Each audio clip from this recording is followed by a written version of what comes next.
पिछले एक सप्ताह में 3 तरीकों से जर्मनी ने यूक्रेन पर अपनी नीति बदली है। इसके बारे में हम चर्चा करेंगे, किस प्रकार से रही है। पिछले एक सप्ताह में 3 तरीकों से जर्मनी ने यूक्रेन पर अपनी नीति बदल दी है। कम से कम 3 बड़े फैसले ऐसे हैं जहां बर्लिन स्पष्ट रूप से अपने पहले बताई स्थिति को तीव्र उलटफेर की चिन्हित करती है।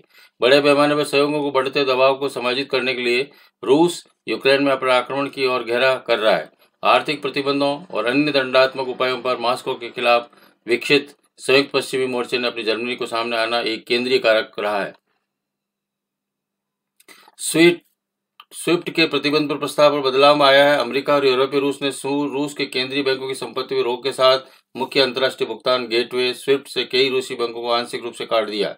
बर्लिन अन्य यूरोपीय संघों के देशों में स्विफ्ट वित्तीय प्रणाली से रूस पर प्रतिबंध लगाने के लिए अनिच्छुक था, क्योंकि उनका मानना था कि ऐसा करने से जर्मनी में रूस के साथ काम करने वाले व्यवसायों के लिए या रूस से जर्मनी में आने वाले गैस डिलीवरी के लिए जर्मनी में बड़ी सांप्रदायिक क्षति हो सकती है। लेकिन प्रतिबंधों को शुरू होना ये दर्शाता है कि आंशिक रूप से कीव पर नए रूसी हमले के बीच अपने नाटो सहयोगियों के दबाव को समायोजित करने के लिए जर्मनी निर्णायक रूप से सामने आ रहा है। हथियारों की आपूर्ति पर नीति में बदलाव जर्मनी के दृष्टिकोण से ये वर्षों में विदेश नीति में सबसे महत्वपूर्ण बदलावों में से एक है, क्योंकि बर्लिन की अपनी स्वयं की ऐतिहासिक अतीत के कारण संकट के क्षेत्रों में हथियार नहीं भेजने की लंबे समय से नीति थी।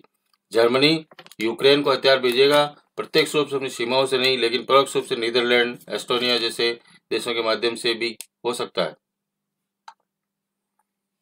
बर्लिन ने नीदरलैंड को यूक्रेन से 400 रॉकेट प्रचालित ग्रैंड लॉन्चर भेजने का अधिकृत किया है। एस्टोनिया को 9 हाइब्रिड तोप भेजने की भी कहा गया है।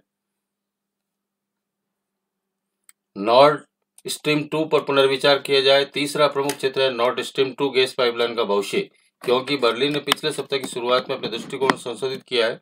अगली सूचना तक परियोजना के प्रमाणीकरण को रोकने का फैसला कर दिया है। पाइपलाइन जो रूस से राज्य के स्वामित्व वाली गज़प्रोम द्वारा संचालित है, पश्चिमी साइबेरिया से जर्मनी तक फैलेगी, जो नॉर्ड स्ट्रीम पाइपलाइन की क्षमता को 3 गुना कर देगी, जो पहले से ही चालू है। पाइपलाइन यूक्रेन के चारों ओर की तरह से जाती है। इसकी यूक्रेन की राजधानी पर प्रभाव पड़ेगा। 2020 में IHS मार्केट के अनुसार जर्मनी लगभग पूरी तरह से प्राकृतिक गैस के आयात पर निर्भर है, जिसमें रूस देश को सभी प्राकृतिक गैस वितरण आधे से अधिक के लिए जिम्मेदार होगा, जबकि जर्मनी प्राथमिक दाता है। गैस का हिस्सा ऑस्ट्रेलिया, इटली, मध्य और पूरी यूरोप के अन्य देशों के साथ संयुक्त राज्य अमेरिका को भेजा जाएगा।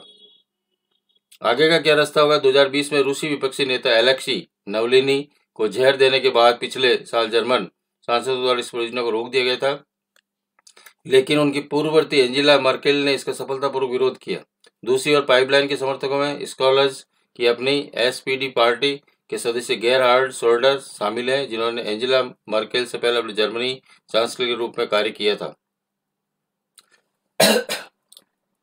जर्मनी के अंदर मौजूदा विभिन्न दावों को देखते हुए यह एक असमान निर्णय था, जबकि जर्मनी लगातार ऊर्जा की कमी की स्थिति में संयुक्त राज्य अमेरिका आसानी से बर्लिन को उस पाइपलाइन को पूरा करने के लिए राजी कर सकता था, जो सेवा में डालने के लिए तैयार था, जो इसकी सेवा देने के लिए तैयार था। प्रमाणित प्रक्रिया जो है उसको बहाल बर्लिन के पहले घोषित रवैये से यहाँ पर महत्वपूर्ण उलटफेर का प्रतिनिधित्व करती है। तो यहाँ पर आपने कुल जमा बात सारी देखी, तो जर्मनी का यहाँ पर सहयोग जिस तरह से यूक्रेन को दिया जा रहा है उस तरह से सैन्य जो हथियार है वो यहाँ पर उपलब्ध कराए जा रहे हैं, और बड़े लंबे समय तक यह पहले पूर्व में ऐसी स्थितियां नहीं थी, पर अब यहाँ पर बनती जा रही है। और जिस तरह से सैंक्शंस हैं वो रशिया के ऊपर लगाए जा रहे हैं, जिस तरह से पिछले सप्ताह में 3 तरीके से यहाँ पे जर्मनी ने यूक्रेन की अपनी नीति बदली है। पहली नीति जो थी स्विफ्ट बैंक को यहाँ पर प्रस्तावित किया गया था। स्विफ्ट बैंक की ये स्विफ्ट क्या है इसके बारे में भी हमने कल आपको मौजूदा स्थिति के बारे में बताया था, वो वीडियो भी आपका अवेलेबल है, आप उसको देख सकते हैं। हथियारों की आपूर्ति पर नीति में बदलाव ला रहा है। धीरे धीरे उनको रॉकेट्स जो है अवेलेबल कराए जा रहे हैं। लॉन्च पैड जो जिस तरह से खड़े आदमी एक हेलीकॉप्टर को यहाँ पर केंद्रित करके भयानक स्थिति में उसको गिरा सकता है, वैसे चीजें। और नॉन स्ट्रीम पाइपलाइन 2 क्या है? तो गैस की आपूर्ति है। आने वाले समय में अगर आप देखें तो भारत पर भी इसका प्रभाव पड़ना प्रारंभ हो जाएगा, और ऑब्वियसली यहाँ पर ये सारी चीजें हर देश के लिए जरूरी है, क्योंकि शीत लहर जो वहाँ पर अटलांटिक महासागर के आसपास में रहती है, तो वहाँ पर ईंधन की आवश्यकता जो होती है वो गैस के रूप में पूरी की जाती है, फ्यूल जो होता है। और वहाँ पर ज़्यादा सर्दी होने के कारण ये सारी चीज़ें वहाँ पर बहुत महत्वपूर्ण सामरिक दृष्टि से रहती है।